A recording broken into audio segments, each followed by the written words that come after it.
Yo, it is, you know what it is. It's your man, King Musa. Welcome to the Axe. Let's start back over. Welcome to 90.1 The Axe Radio. Sorry, y'all, I'm on First Impression Radio all the time, so half the time I'm thinking about that. But joining me today, we have the Odyssey band. To give y'all a little background into them, we have Richard and Braden Christian. Did I say that right? Chastain. Chastain. Yeah, that's a weird name. Yes. Richard and Braden Chastain. They are musicians from University Church. They're two of the members of the band, and they played about 8 shows. So joining me today, give a round of applause for Mr. Richard and Braden. Woo! Yeah, usually the soundboard is usually rolling for that, but hey, we're here now. We're live. Yeah. What would y'all like to say to the people as y'all are on here? You know, Have a very Merry Christmas, and may all your days be merry and bright. As you say, for the holidays coming up, glad you're here. Glad you're listening. Absolutely. So y'all, we want to jump into this interview, but before we get into them and their music and stuff like that, we want a little bit about the background. You know, tell us about a little bit about yourself. You know, your upbringing, what city you from, you know, and what got you into music. Go ahead. Would you like to start? I'll start. I've been in this town since I moved here in '81, and so I went to like a small country school called Christian, big city of Christian. And then later on, I graduated from that. I went to Angelina and I studied music. And I graduated from SFA here, where we're doing this interview. And I studied art. And I didn't start playing the piano until I was 20, but I always listened to music. I always liked the music of Star Wars, The Empire Strikes Back. And I always listened to music like The Cars and Depeche Mode. And I had everything by the YouTube. I had like a double cassette thing that I used to listen. I would wear the facing off that cassette, and I would have to write on it with a magic marker what that album was, because I would listen to it on my little boombox, and I would flip it back and forth while I was in my room drawing or just building models or just doing my thing. Look, y'all, we have a lot to go over because half the stuff he's talking about, I have an idea, like I know what a cassette tape is and stuff, but we're gonna go into it, like, because that is how, you know, the motivation of you get into all of this, you know. And so when we do go over the music, when we do go over the inspiration and all that, please fill us into that. Sure. You know? Okay. Hello, everybody. My name is Braden.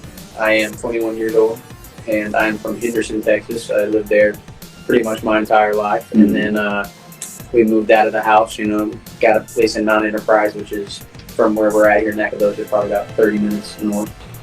And you know, I'm coming to school here at SFA and doing IT and whatnot, but I've probably been playing music, like you said, you know, I've been listening to music all my life. It's just part of it. I didn't start playing until, I want to say, 2021-ish. That's probably been about 1.5, 2 years, man. And I don't know, it's just something I kind of picked up on, and been doing it ever since. Okay. It's addictive. It is very addictive. It's addictive. So, we say hometowns, or we're both NAC locals? He's NAC local. Okay. Oh, I've been here since day one. I actually lived in like Jackson, Freeport. I grew up on the coast. Freeport? Yeah, my grandmother lived in Freeport, like 2 doors down from the railroad tracks. That's where my grandmother, my grandma Hartley lived. Yeah, a long way from the river, boy. Yeah, a long way. We paddled. My dad got tired. Like in the 80s, in 1980, they had a hurricane. My dad said, "That's it. We're not living here no more. Yep. We're moving 200 miles up the." The water can't follow us here. And so we moved here in '81, and I went to junior high and TJR when it was like just middle school. Oh wow! Went from there. If you don't mind me asking, do you feel like that's where your love for music comes from? Like the boot is where the soul flows, right? Like all of that French, like just the culture of music in Louisiana, or just close to that, like border street. Yeah, you know, like See, I grew up in the '80s where you had like, you know, record stores, and you had, you know, bookstores. What was your life like? How I know it was existent for there. Were you the person who was in the record store all the time? Were you like, what was your upbringing type thing? Even if I didn't know what it is, I would look at the album cover because I'm like, oh, that's a cool album cover. And then when I got into music, I would, you know, we had a place here in Nacogdoches, like right across the street from here. That's the thing. It was called Jazzman, and I used to.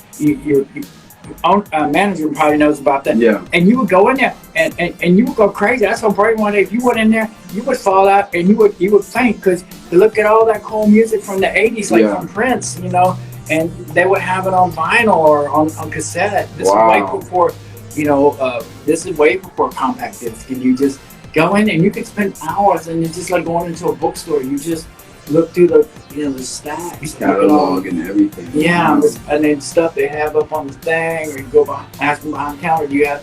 Hey, you got the new one by the Joshua Tree by U2, and I'm like, it'll be here next week. And it was like that. It was like that. Okay. So, being our generation to where the only time we kind of get exposed to a song maybe is like when they drop an album and things like that. Like,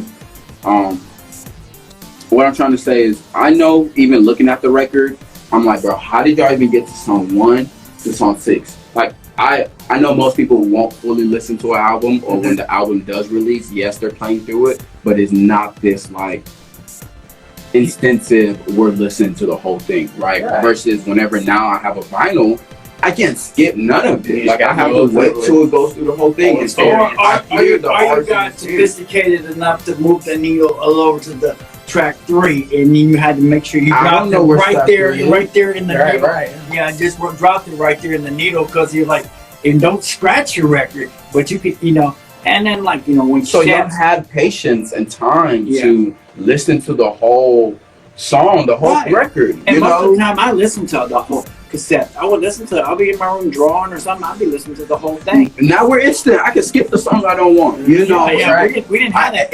We don't even want to hear ads. That's how bad it is.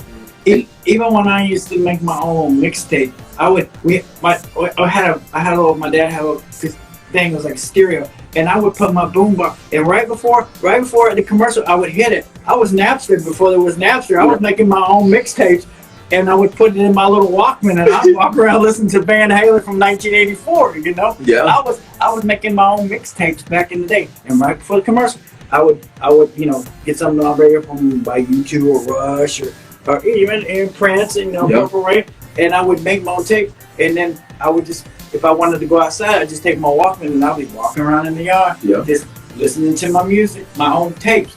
Now, if I had some real good money, I'd go buy me a good Maxell tape where I could, but sometimes I'd go to Walmart and get that 5-pack for $1. Yeah. Those kind of thing. Like, half of y'all don't even know what he's talking about. The only way I know what these tapes are is I worked in the church, and we have to make little discs and tapes and stuff, right? But you know what I'm talking about. So let me ask you this, bro, before I get to Richard. Braden, my bad. But my question is, with the upbringing, right? Was your parents kind of like into music? Did they get you in, like? How was the upbringing into music? Like, what introduced you to it? Not really. Actually, my sister used to take piano lessons, but I would go and I would sit outside. But when I had a friend when he was alive. He came down before I graduated from high school, and he had got a little Yamaha keyboard. But it wasn't a little small one with the keys, but and my parents asked me right before I graduated from high school, what did I want from graduation from high school? And I told them I wanted a keyboard, and I was just going to take lessons to learn how to play. I did not plan to go as far as I have over the years. I just wanted to. Somebody asked me to, and so after that, I found me a music teacher at this place called Spinning Music, and I told my parents, I was like, I found me a piano teacher.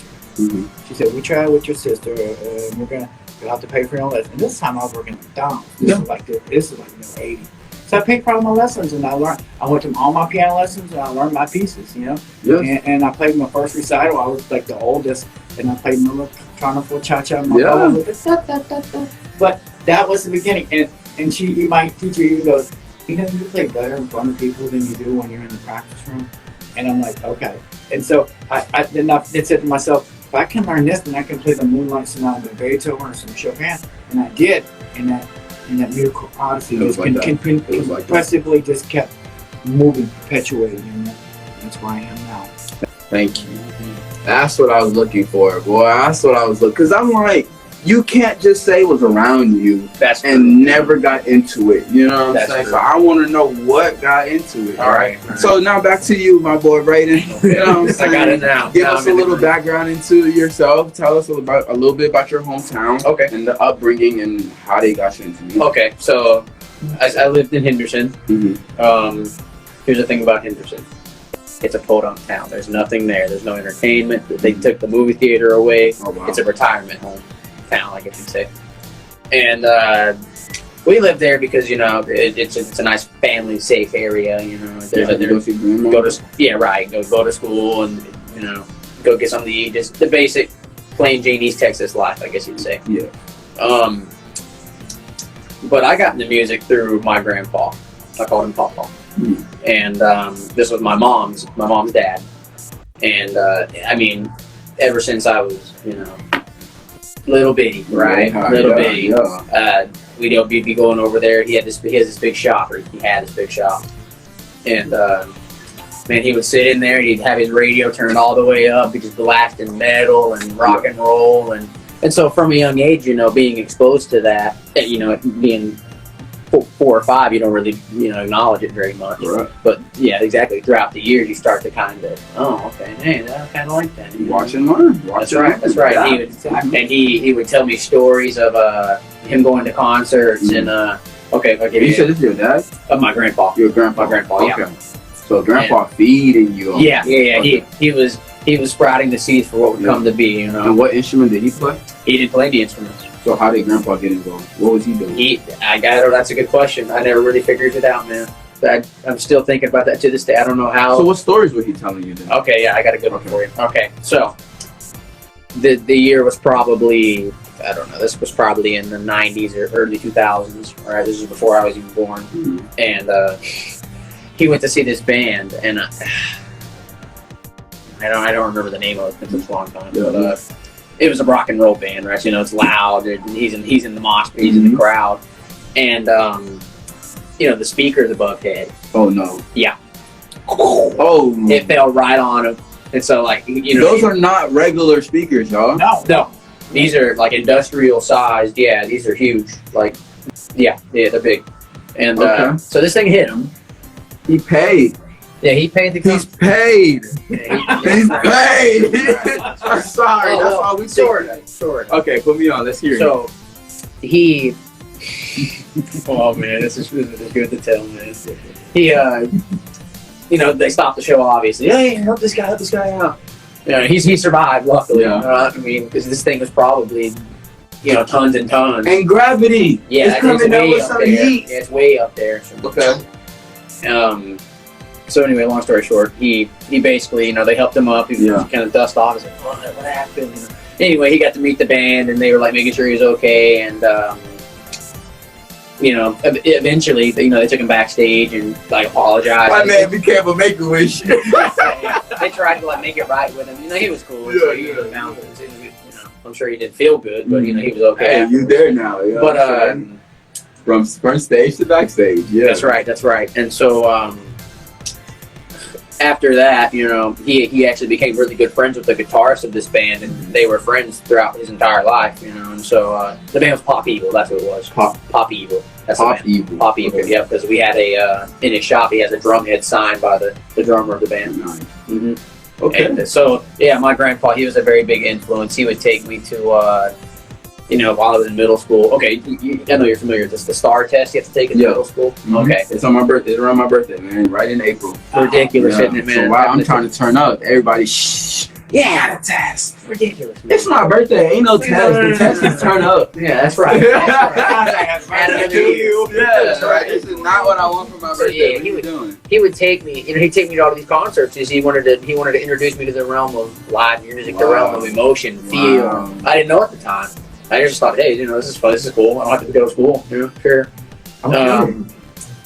Yeah, man, he would take me to see bands like Rob Zombie. He took me to see Pop Evil. Funny enough, we saw Disturbed, Shinedown. They just played on the radio. So, just stuff like that. And he would take me to all sorts of concerts, man. And looking back at it now, y'all just gave me some great names. Thank you for that. Y'all gave me some great names. Who were these artists? Genre, experience these concerts that you're going to. Kind of give me an understanding of what was the genre of music you was listening to, who was the influence of artists that you was listening to, and kind of how did that start affecting you into your career, into becoming the Dream Odyssey, like you're saying. Right? Okay. Go ahead. I had a friend when we went to high school together, and we stayed in touch until he passed away. But he would put some David Bowie in.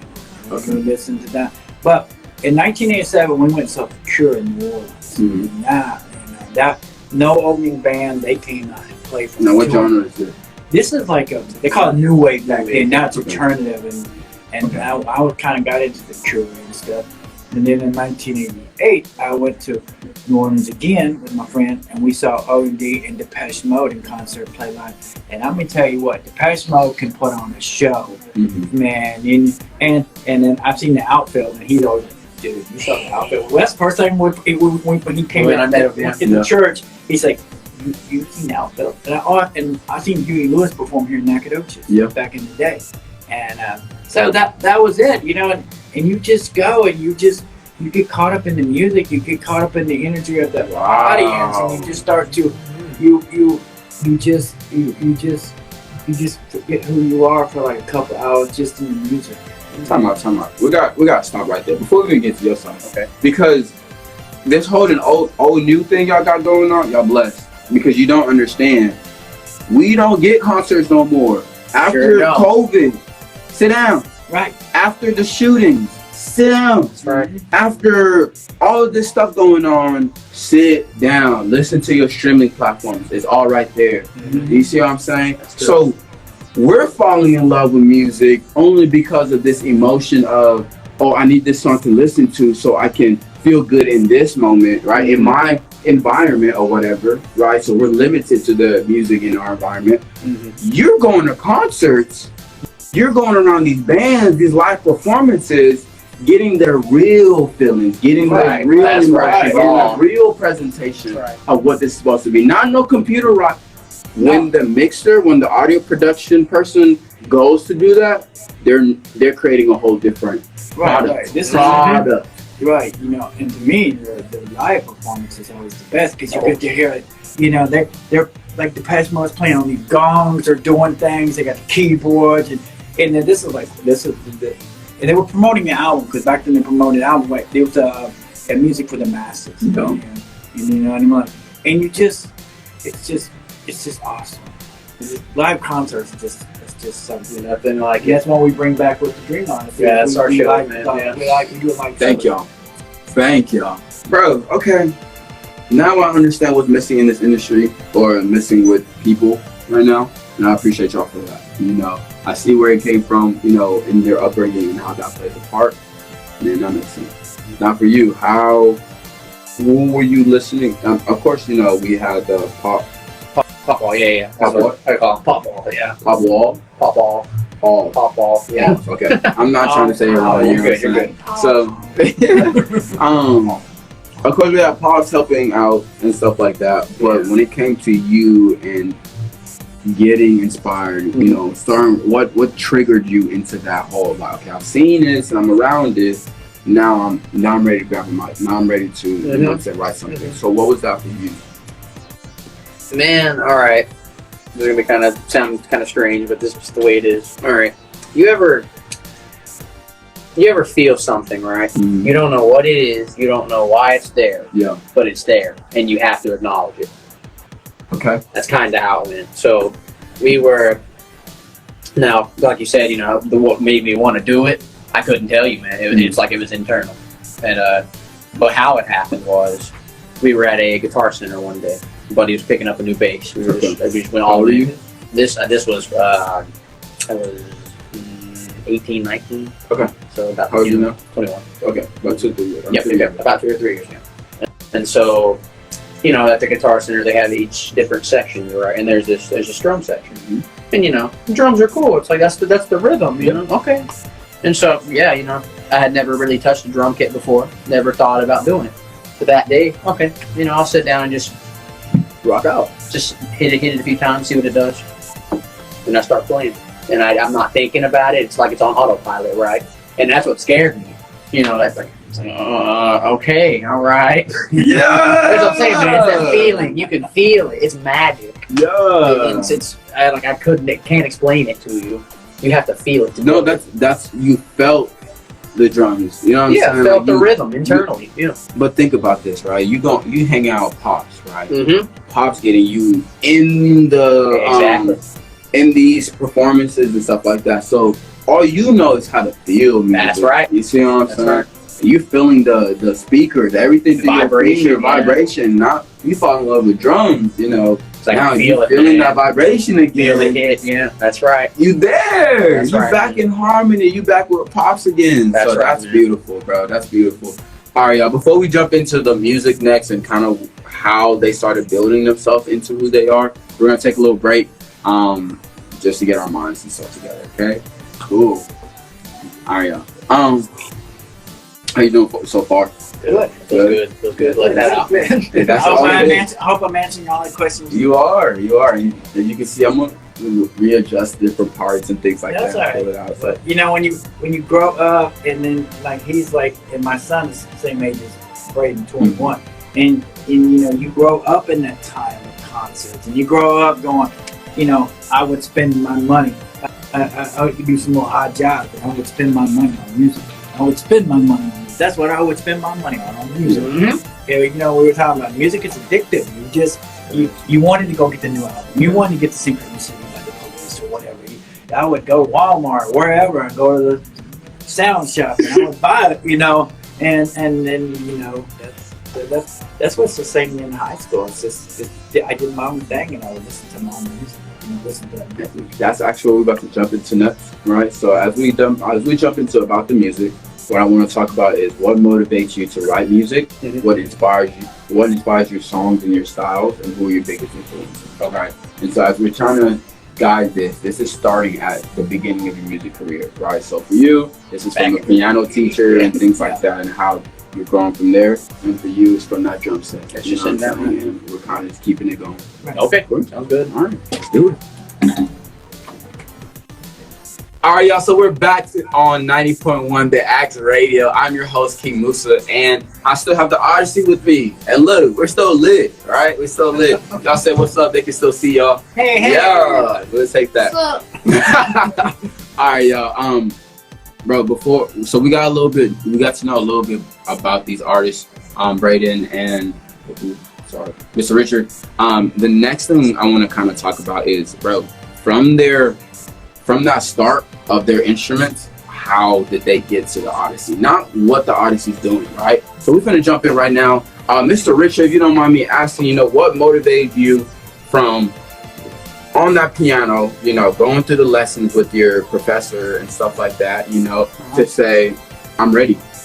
What was your on that first recital, who was there to kind of give you that round of applause? Like, I want to know what happened. My mom was always, you know, whatever I was into, you know, and also like we were talking about church. I used to go to church, and then when the lady that played the piano retired, Yes. and then I just slid right in that spot, and I'm like, okay, I gotta do this. I'm still learning what an F chord is or this chord, and you just get out there and you have to play in front of people, and that's like, I guess that's why I don't get nervous when I play in front of people, because you did the hours for it. I would play for the Sunday morning service, and sometimes I'd play for the Sunday. And as I was studying my classical music, or going, you know, Angelina study, I just got better at reading music, and that's how that's. If you don't mind me asking, kind of zooming into that church part, right? Yeah. Because for me, I played saxophone in the church. Oh wow! I loved it. I played all four saxophones. There you go. They're super fun. I'm ready to go. It's time, you know. But before that, when I was learning how to play saxophone, of course, like I did have an older mentor and things like that. Right. Something about like black churches, they don't mind praising, you know. So you get the time to riff through your instrument and, you know, play your little melody however way you want. Right. And so there was this time where it's like you got to fit into the choir, you know what I'm saying? So their choir director is hitting you with this all the time, you know what I'm saying? And then there's times where they're, go ahead, turn up, you know, do your thing, ready for it, right? And just allowing saxophone, that instrument that can't flow like that, right? So I know what it took me to be able to get ready to start riffing and everything by myself. Took the countless of times of just sitting on the side, you know what I'm saying, playing. I learned so much muscle memory to where I'm recognizing these songs, I'm recognizing these melodies, and now I'm ready to shoot out. You know what I'm saying? So asking you, what in the church, what in these practices finally got you to say, I'm ready to shoot out? Like, what was that, like, parts that were needing to build? Well, doing that, you grow up listening to the songs. So, all you gotta do is, like, if you're learning the song, it's like, have the confidence enough to sit and go, yeah, Amazing Grace or whatever, and you know the song, but are you confident enough to play it on the keyboard? To lead it. Yeah, and that way, and then, that led to something, and like I always tell the guys, that's one thing, because I was the pianist, and then you had the choir, and then we had this one lady, we had people that they knew the song, but they didn't know how to read music, so you have to be like a jazz pianist. You got to adapt things to that person singing. You're zooming fast, but I'm saying, like, you see how, like, you have to learn about the confidence of leading the song. Right. You know what I'm saying? Yeah. You have to learn how to work with other people and Right. how they learn, right? Right. These pinnacle steps, Yeah. we want to know, right? You have the experience, you have the knowledge, so to you, it's not baby food to you, it's baby food, you know what I'm saying? But for us, that's what some of these artists are needing to understand, like, it's not just going to be when you pick up the instrument and you start listening to this, everything's okay. No, like, You need to listen to your, like I tell him all the time, when you're playing in band, you gotta listen to the drummer. You gotta listen to the bass player. You gotta listen to the guitar player. Even though you're doing your part, and your culmination of all comes on. You have to listen to your other band members. Listen to that riff on that bass. You listen to that on the drums. And you gotta give me an example. Like we're tell me a time like you didn't listen to them and you stood out and it wasn't synchronized. Yeah, so kind of put you could go off track. Your train goes off track. It didn't line up, and has that ever happened live for you? Not as much, but I learned that you got to listen to the person singing. My job when I was at the church, whoever was singing, I had to adapt the music to what they were singing. Okay. So you had to go back to that thing about being a jazz musician. So what's the most challenging experience you remember having to do that, like actually being live in that and having to recognize, like, this person? I did when the girl I worked with, she was having this little music thing, and I went and played, and we did this song. She played me the song. I think we had no sheet music, and I adapted it for her to how she sang it at her venue, and so I had to overnight. She played it, and I just kind of got the riffing on the keyboard on the drum. And we did it the next day. I'm the kind of person, when I'm working on something, I tear it apart, put it back together like it's like constructing a sentence, you know. And so we did it. I had to sweat it, but we made it work. And how she breathed and how she sang, and I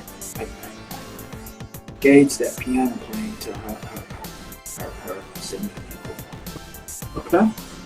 Well, that makes sense. And for the artists out there, and I think it does challenges you to have to play with other people, because I know, like, for me, playing in the choir and not having to, like, control that, but when it was my time, it made my time so much more enjoyable. It made me stand out a lot better so in that time, just because I waited for my time. Right. So all right, come on, Brady, put us on. How did you go from the drum set, to Dream Odyssey? You know what I'm saying? Kind of what are the things that you had to learn to be able to get to, hey, I'm just playing around, this is serious. Okay, yeah, this is a good one. All right. So, I played those electric drums for the first time, and I loved it. Wow, I gotta get me one. So my ex-girlfriend, for Christmas, she had bought me one. Yeah. Okay, this is it. So I was living at Grandma's at the time, and set it up in the shop, where Papa would have been. His spirit was still there, Yeah. And I started jamming out, and no, granted, wasn't any good, like you said. Making noise in the beginning. Yeah, just making noise. Okay, so fast forward a few months, I obliterated that thing. I'm a hard hitter. That's one thing. That's why I like the drums. Yeah, every drummer, y'all want to hear the noise. I'm like, it doesn't come on the head. It comes off the bottom. Right. It got to go through the drum. That's right. Anywho, so fast forward, I buy an acoustic kit, an actual drum set this time. Oh man, that was like a flip of a switch. That just started banging that thing. I was like, man, I can feel it now. Anyway, so funny story. So where I was living at grandma's at the time, there's a lady across the street. Yeah. So this isn't necessarily out in the country, but it's out of town, out of Henderson, So it's a little more rural. There's this lady across the street. She don't like loud noises, and here I am. Oh, a loud. Use the devil sent from hell. Exactly. Exactly. Oh, I got the cop on me. Oh man. So my dad and you're young and everything. I started laughing because you got that one neighbor that will call the cops on you. Yes. You 19, you know what I'm saying, trying to play the drums. She thinking you're the worst person ever. Oh yeah, grandma, she loved it. They love music. They used to have my uncle, my mom's brother. They used to have a band, like they do, and they would practice out in that shop. They'd open up the door, and all the neighbors would come and listen. And she hated it. So she, like you said, to me, I was the devil, but I thought she was. Yeah, she was definitely. Yeah, it's just kind of the opposite thing. Okay. So how did you work through, having the living devil next to you? Oh man. Okay. Because to me, I would be worse. I would play louder. You're exactly right. On the money. She would complain, and so I was like, all right, I'm going to give you a taste of your own medicine. Yeah. So typically, this was the middle of July. It was 108 degrees inside that shop. I had to open the door, man. I would die in there. Yeah. So I opened that door, man, and I just started. Winter time, yeah. Went at it. She would be outside. Can't hear you. Yeah. Anyway, so one day, I guess she finally had enough, and she called the police. And that's the thing. Okay, I would understand calling the cops if I'm playing in the middle of the night. But I'm playing at like 3 in the afternoon. I just got off work. I was going to play my drums for like an hour. I love the story. Yeah, it gets worse. What does the cop say, bro? Dude, I don't even remember. It was in the back of my own. I didn't even care. He showed up. Did they shut it down? Oh yeah. Okay. Oh, yeah, I'll tell you. Okay. So I'm just playing, and I see this white car drive real slow. It was like an unmarked car, drive real slow past the house. That's weird. Comes back again. Okay. They finally pull in. I was like, okay. This guy gets out, We go stalking. Yeah. Like, oh man, here we go. And so I just stopped and I just look at him. Just give him a I probably should have, right? But I'm looking at him just like, oh boy, who's this guy? And he's walking, he's like, oh, blah, blah, blah. He was a nice guy. I'll give him credit. Like, he understood. He was like, man, I understand you just want to play, man, but we had like multiple calls. That's the first time I learned of it. See, she called multiple times, and they let me off the hook. Okay. This time they was like, all right, look, we're tired of it's been too many times. So I said, all right, I'll stop. I was being kind of respectful. Man, okay. So after that happens, all right, I go and tell my grandma. She's like, she's not having it. Yeah, grandma ready to start her fight. Yeah, right. Oh, yeah, right. And so I go back outside, I'm just doing my own thing. And my dad calls. Yeah. So my dad's a police officer. So he knows this guy. Yeah, and so he called me, and he's mad. You know what you just done. You know what you did. I mean, what? I'm just practicing. Is that a problem? Is there something terribly wrong? Mm-hmm. Oh, you're disturbing the peace. I can give you a ticket. Oh, so this is dad on you now too? Yeah, just for like, what am I doing? Oh, wow. Yeah, Okay. And yeah. So, long story short, that happened. And, it was just terrible, man. But that's what motivated me to keep going. Kept you going. Oh, I vowed that because she told me that I didn't know how to play. I was just making noise. I'm like, okay, I'm gonna keep making noise and watch where it takes me. So, and now here we are. So I think that little push of I think it worked. Yeah. Okay. Mm-hmm. I don't even know it. I don't even got a question. Okay. Man. Well, let's kind of zoom into now we got the inspiration and stuff like that. Mm-hmm. What was that first song? What was that first performance? Oh man. Original. Yeah. Well, we'll both tune in. You start. You go ahead. Okay. So this is 2022. So I went to a little music venue and university copy, and so I brought my keyboard just to do some music stuff. This is after the pandemic, and so this is my first thing. I used to do art shows and stuff, and I put it when the pandemic. I had to put everything on hold. I'm like, there was nothing going on. And I said, okay, I need to get out. I'm getting itchy. I need to play. I need to, Can't stay home no more. He's like, I'm going to make my own performance. I got to get out there. and I invited people, and lo and behold, even coming to our church, and Braden's the one that showed up. Only one. And so he brought bass guitar. Bass, and, brought the bass, and, yeah. what's that little thing that you A play? cajon. Cajon. Okay, I learned a new word. Cajon. You know, the little box that you beat on. yeah. And so he goes. So we started.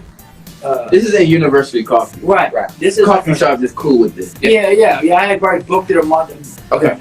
And so I said, he goes, so what do you know? I said, and so he goes, I got this thing called Future Odyssey. He goes A minor, E minor, G, and F.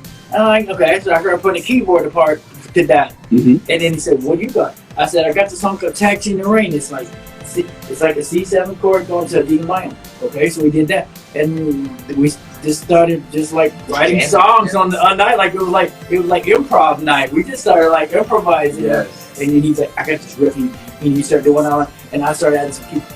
I'm the kind of person, you just tell me what chords. If you just tell me D minor to A to G, understand the tablatures and all that. I can start playing. I can start building off of that. I can start improvising off of that. I can start writing off of that. Wow. But that's how we did it. And he came. He was all in one, and that was like before the Dream Odyssey. We were just building Dream Odyssey just at the coffee house, and it took off from there. That's what they were. Okay, before we get on your side, right? I want to ask this, right? No, let's get your side. Okay. All right. So, like, I'll just piggyback off what he said. Yeah, he had a little, what do they call that? Like open mic night or something? Yeah, we just had our own mic night. And, granted, there was literally nobody there. It was just that's perfect. That's all I need. And that's how it happened, right? Like, I showed up, and so here's the deal, right? I guess I had the expectation there's going to be a ton of people there, so I had been practicing these bass lines and singing. And I was like, so you said, you're like, it's my time. Yeah. And then I show up, and didn't work. So, okay, well. We did write some good and he was there, Richard, because he invited me. I was like, all right, Richard, let's go. I got something, like, I wasn't a bass player. I was just fiddling around like we had talked about, And, next thing you know, here we are deciding. So, okay, so this coffee house, right, University Coffee, it's owned by the church we go to. Mm-hmm. And so, I just started going to this church, getting acquainted with all the people that I met him. Wow. And all these people from the church, they were complimenting it. Like, you remember, what's her name, Natalie? And Sam. Natalie and Sam, they were there. And Sam's our music director. He's a music guy. And he's come to a lot of us. Yeah. And so we do have like fans within the church and fans with outside. Yeah, they support. Yeah, but they were like, oh yeah, it's good music to work to. It made my work a little better. I don't know. We started off that little. Hey, let's just play together and see what happens. And then we went out to eat that night. And we started talking about, movies and music and like what inspired us, And then we went that. Yeah, that's another thing. That's another good point. This is how it really happened. That was the lead up to the big point. Yeah. Okay. So we had a church event called the Beast Feast. Okay. And it sounds just like what you think it is. It's a lot of food, a lot of meat. It is around Thanksgiving. This was during December. It was a man event. Women when they went did some. Yeah. So we eating good. Yeah, okay. Let's do it. Yeah, we got barbecue. Yes. We got chicken. We got everything. Potato salad afterwards. Baked beans. It was a big. It was like the feast. It was a beast feast. Yeah, that's right. If you left that place hungry, it's your own fault. Your fault. It's like you go to restaurants and it's like you leave and you're not full. It's your own fault. That's right. Because man, there were food everywhere all over the counter and everything. And so I had ran into him there, and then so we started just talking, and we sat at the same table, and we had a buddy named Carter, and Carter, and I said, I really enjoyed playing with you that night at the coffee house, and I said, why don't we start a band? Because you're always talking about you missed the bands of the '80s, and I said, why don't we start a band? And we were like talking, and his friend Carter, and what's Carter's name? He was in Carter was doing forestry at the time. Yeah, but he was into literature too. So. Yes. So we started talking about names for we called stuff, and we started like Dream Odyssey. Because we started with Odyssey. Odyssey. Because that's what we were talking about, like the hero's journey, like the Odyssey, Odysseus and the Odyssey and stuff like that. Pulling from literature and stuff. And then Carter was. Okay, wait. Yeah. Y'all have already thought about it. You know what I'm saying? So like, where was these ideas coming from? Like, where did the hero thought come from? Where did where did Odyssey really come from? Like, where did Dream Odyssey come from? I had taken a mythology course at SFA, Okay. and I like the story. Even when like growing up watching the Star Wars movie, the hero's quest. After taking the mythology class, I got into the learnings of Joseph Campbell and the idea of the mythology. And this is around the same time with the coffee shop and things like Yeah, that, right? when we said Odyssey, because in life you're always on a course. You're always on an Odyssey. To the beginning of your life to the end of your life, you're always on a quest. Mm-hmm. You're on an Odyssey. And then we said something about dream. Was it you said something about dream? It was so we at first, like you said, we had just the Odyssey or something like that, and I was like, no man, we gotta have something. We gotta look at that. Yes. But what Odyssey? What Yeah. kind of Odyssey? And we were sitting there trying to decide. I was like, this Odyssey, and then dream. Like dreamers, we dream big. We dream Odyssey. yeah. It's the journey. It's the what am I trying to say? It's the journey and it's dreaming of that The journey. quest, yeah. It's the big dream, the big goal in your life. That's the dream of Odyssey. Passion, that purpose. Yeah, like when you dream about being a musician, or dreaming about having something on the radio, or dreaming of playing in a band. So you have this dream, and then you take that word Odyssey, and you're on this You embark. quest. Embark. You go on this quest to become what you are. What your music becomes what it is. I like that. So, before we get into like this next part, which is what people are listening to, what the music is, things like that, right? I want to kind of help my understanding, right? Because now everything looks much beautiful, right? I'm like, how we doing this old man, young man thing? Like, really? Oh, yeah. It's not, it really, but in the beauty of it, right? He's already had the skills of listening to people and fitting into what they have, right? You're coming in, hey, I'm passionate about this, I'm gonna push it, but I've had so much influences of the older generation that I'm ready to enhance it. You know what I'm saying? I know this part is missing this. I know what this feeling feel like. You know what I'm saying? So this part, right? Looking at just how God is playing a role, looking at how the destiny of like everything just falling in apart and things like that. You know what I'm saying? What are y'all kind of seeing with each other right now? You know what I'm saying? As you being older and you're younger, and y'all are always with each other, you're having these conversations, y'all meeting each other at church, you're seeing somebody who's, there, you're seeing somebody there. What are you seeing in him and what are you seeing in him to where y'all are like, I want to do this together? In the beginning, it was just Braden and I. We just started out practicing at church. We asked if we could. They said we could start practicing at church, so we talked. He would text him, Sam would come and open the door, and he would get on the drums, and I would get on the piano, and we started. So now we had our name. Then we started writing songs like, hey, let's go back to that Future Odyssey song. So we started like working it out on the keyboard and the drums, and then like, hey, what about that Taxi in the Rain? And I would play that, and then we started writing songs. It was him and I, and later on, we brought in Drew. We asked Drew to go because he's a guitarist. He goes to our church too. He plays in the praise band in church. And he's really good. He's phenomenal. And then later on, you have from Chris. And Chris comes, and all of a sudden, there's two turns into four. Yeah. So, from your perspective, being the older gentleman who's been doing this, right? I know whenever I work with young cats, I don't want to work with them because I'm like, you're just excited. You know what I'm saying? Like, you don't really understand that it takes practice. It takes being alone. You know what I'm saying? It takes empty. So, being from your perspective of like, I don't know, maybe I've done this for a long time or you're just getting into it. What made you kind of see him or see the young man and be like, I want to be here and participate with y'all? Because like, we don't see this a lot. You can, older generation, younger generation, they want to separate. You know what I'm saying? So what in your head kind of triggered to say, I want to still be here? But I wanted to make music. He wanted to make music.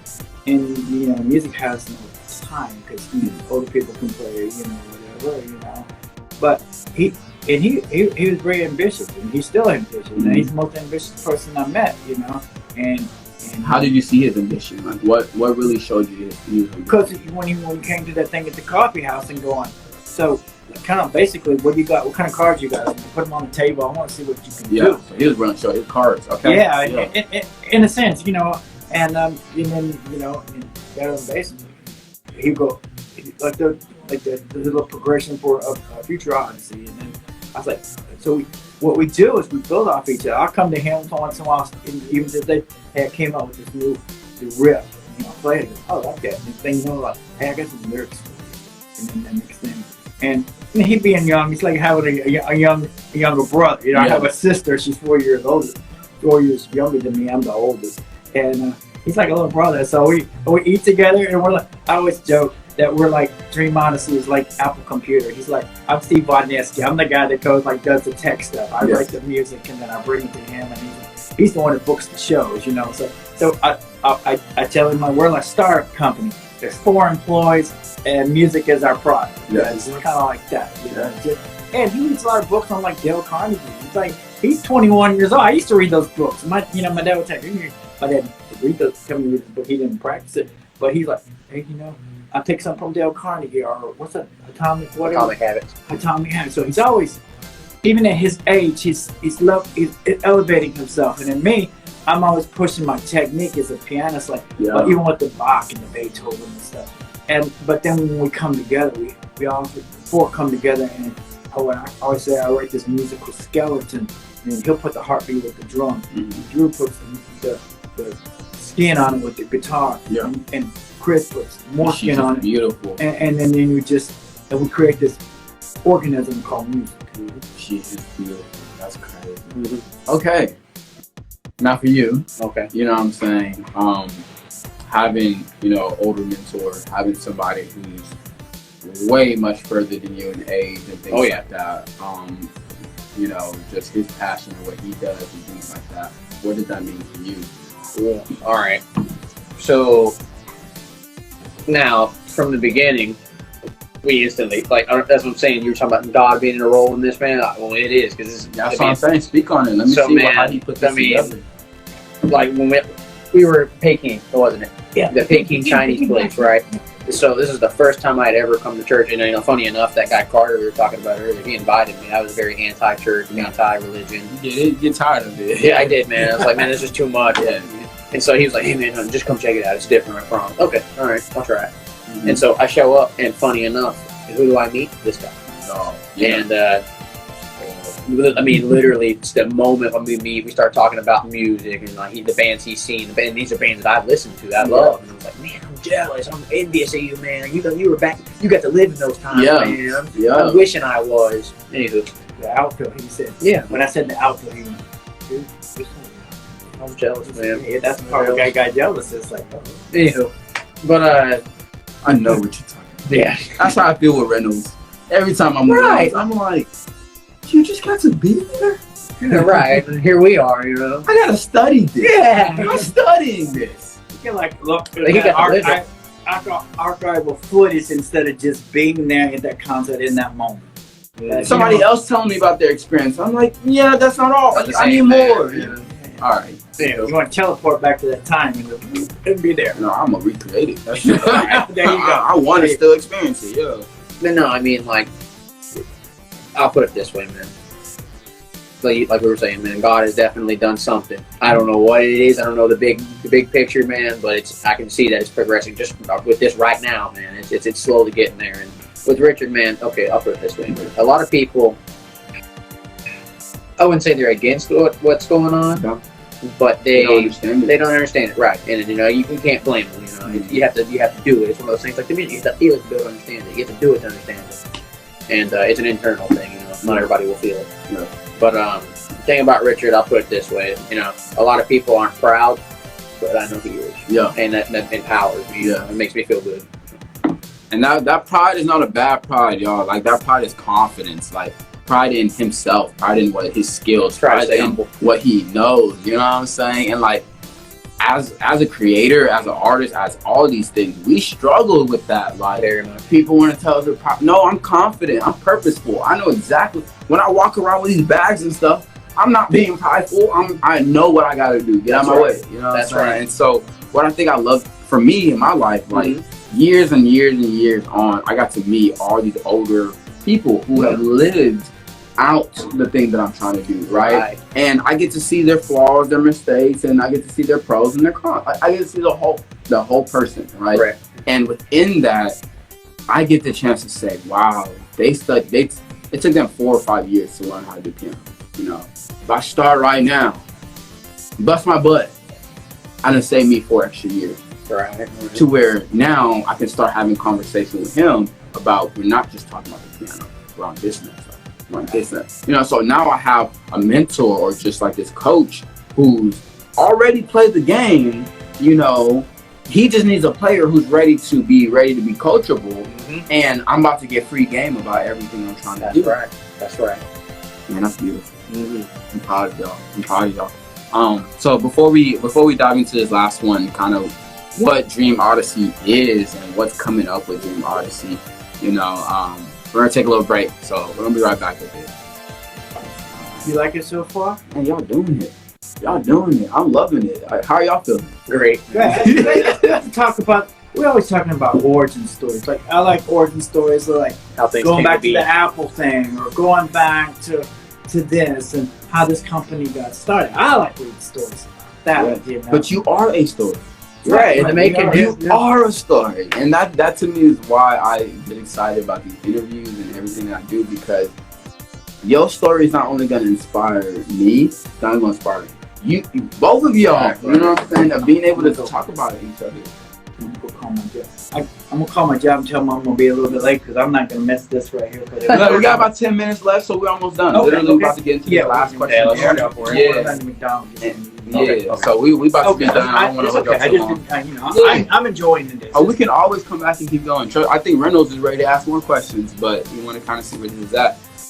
So the next part we're about to talk into is about the audience, you know, and is about Dream Odyssey, meaning, you know, in that experience of y'all finally came together, and now we're making, who's the first audience listening? The question says, who should listen? You know, so who are the people who was first listening? We have the church people, you know, but now we want to know, who was the person you wanted to listen? Why did you start going to these shows and stuff like that, you know? And then why did they listen? You know, some people, you said from them, the people who listened at first, it just made my work shit better. You know what I'm saying? To the other people, why should they listen? Well, we got a story for that one. Who should listen? Why should they listen? And then last but not least, a little word of encouragement.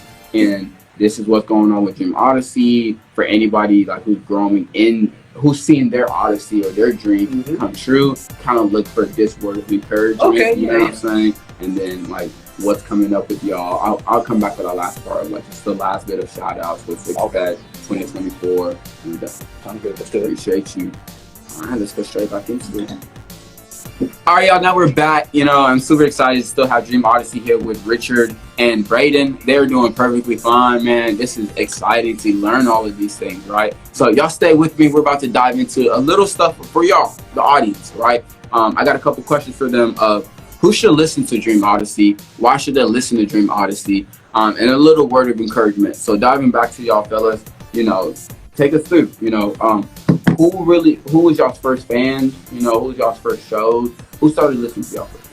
Okay. So the very first show we ever played as a full band was at the Coffee House again. And when was it? This was March this year. 23. March of 23. All right, we're moving. We're in 23. Yeah. This is the first show, and we worked. You know, we rehearsed. We worked hard. How many songs we got listed for this? Oh man, how many we played? Like 6. Yeah, 6. Six. All And right, they were all we got instrumental. EP. Let's do it. Yeah, they were instrumental. There was no vocals yet. I was not instrumental. singing yet. Yeah, we just jammed out. We had a good time.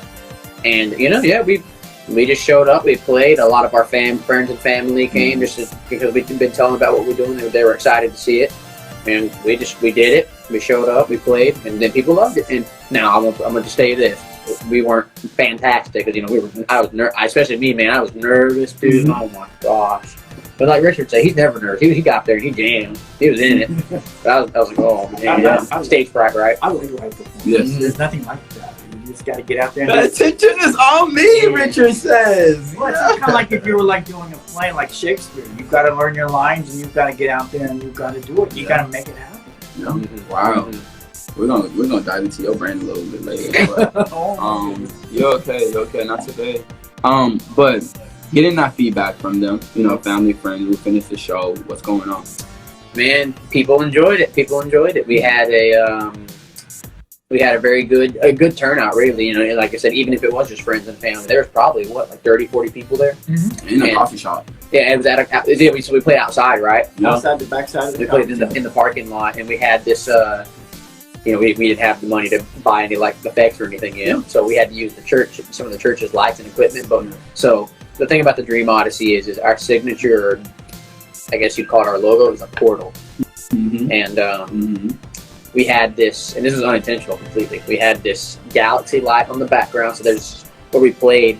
It's the gym right behind the coffee shop, and so there's this, you know, this big white metal wall behind us, and so it showed up really well. There was a galaxy light, and we had a spotlight right in the middle of it. So it looked like this giant portal had opened up behind us, and we didn't even realize it. And like we came from the past. Yeah, like we came like out Bill of and it. Ted, you know, like something from Bill and Ted. We just came from the past to bring you some new music in the 20s. Right. Yeah. And so we had that, and people loved the effects. It was like, man, we love the portal, the music. It was loud, it was good. You guys have worked on it. And like, yeah, we did. So, you know, that was our first one.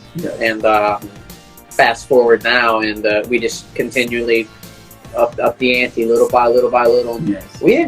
I think we did a what was the second one? The second one was Then we got a Henderson. No, or we played the coffee. Then we played the coffee. Then we played the coffee house again, and then we went to Henderson, and then we went to the brewery, and then something like that. Yeah. What I'm trying to say is we wanted to keep going, you know. After that one, we got a good response. Like, okay, well, we can keep doing this. Okay. And so after kind of seeing people were there to listen, right?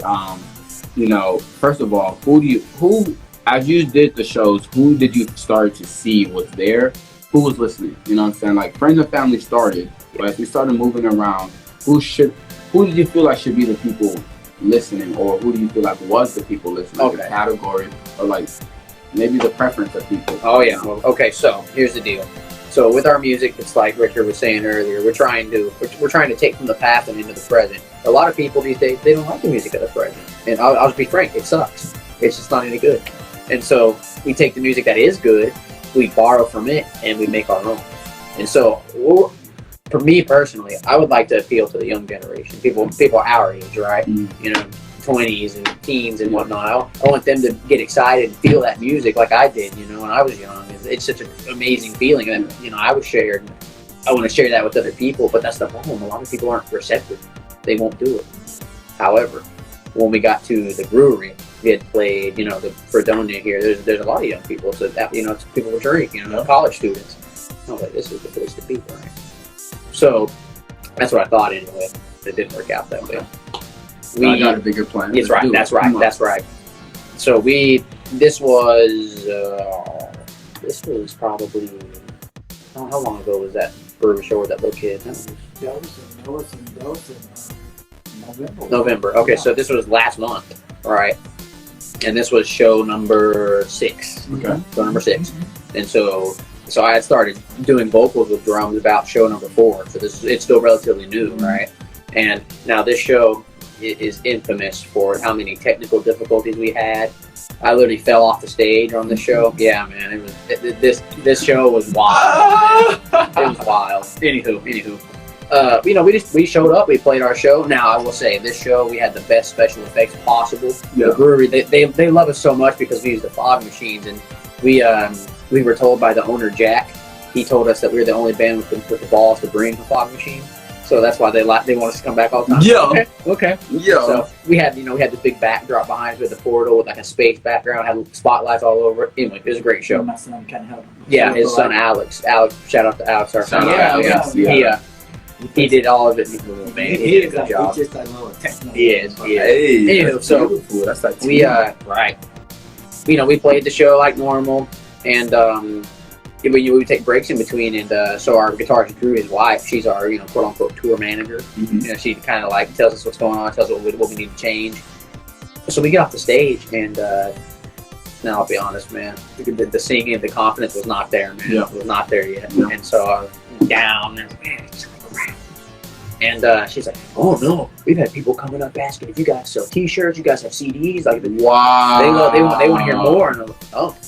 Okay. That shut you up, then.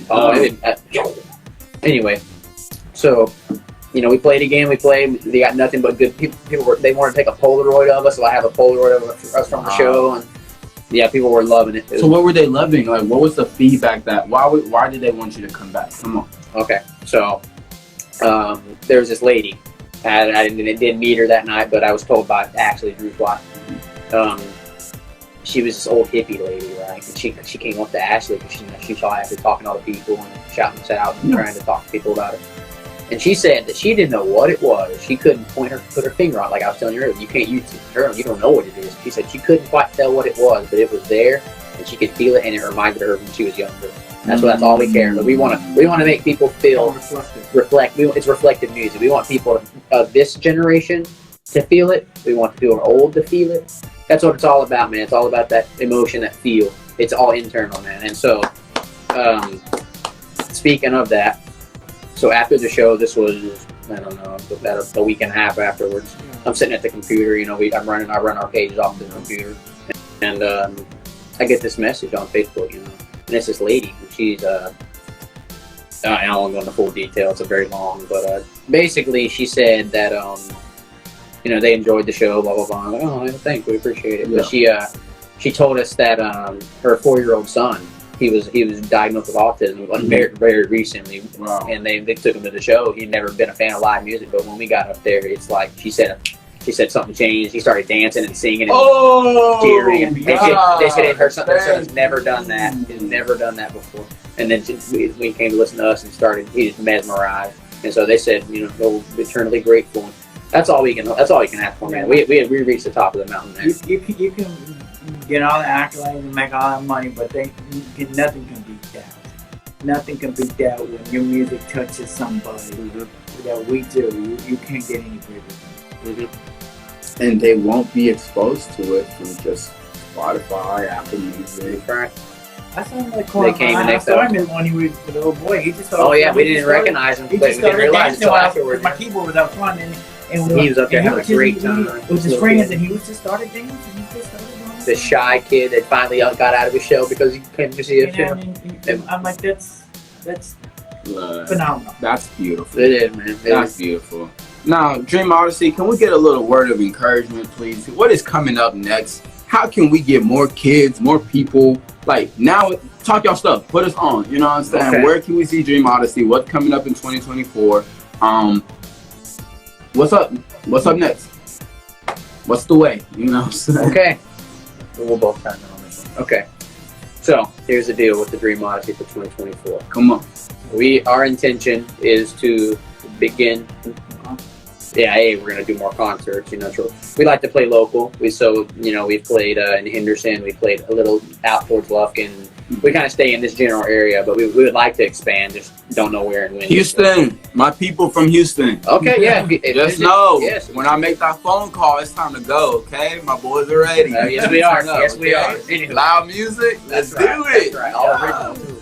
Okay, so we hope to do more concerts this next year.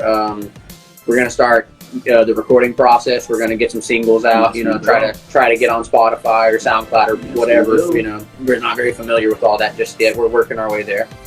And yeah, man, we're gonna get some new material out. We're gonna increase the amount of shows we're gonna record. We're gonna get better and better, man. And we're trying to make more people feel. That's what we're trying to do. Good. And then what is Celestial Body, bro? Okay. I've been sitting here looking at this thing the whole time. So Celestial Body, that is probably, would you think that's our best song? Yeah. That is our best song. That is Celestial Body. It is a... Where can we hear that? What? Okay, so like I was saying, we don't have anything out just yet. Yeah. That's going to be our first single, though, Celestial Body. And I heard it. It'll be out eventually. Yeah, man. I heard it. Look, before 2024 hit, we're recording it on me. Oh. On me. Trust me. We here. We live. So, before we go, y'all, Dream Odyssey, can y'all kind of give us a word of encouragement for anybody else who's trying to live the dream? Anybody else who kind of, understand the origin story and like, hey, I've been working. I've been wanting my own origin story, and what y'all talked about was my life. You know what I'm saying? What encouragement would you give them to either keep going, to keep dreaming, to live out their Odyssey? Go ahead. I say everybody has a voice. Everybody, don't give up. Don't back down. Keep going, regardless what people say. If you think you got that voice and you want to be heard, get out there and make it shine. Yep, that's right. And you know, like Richard said, you have to dream big and be big. That's why we're the Dream Odyssey. Dream big. Don't give up. Yeah, don't give up. Sounds like basic advice, but that's all you need. It don't have to be tough. Y'all just be trying to stop me, so we're not doing that right now. Just get out there, man. Be courageous. Yeah. All right, y'all. So thank you for tuning into 90.1 The Axe Radio. I'm super excited to have the Odyssey with me. Y'all gonna be able to tune into this live a little later or catch us on the radio. I'm your host, King Musa. Y'all have a good night. Thank you.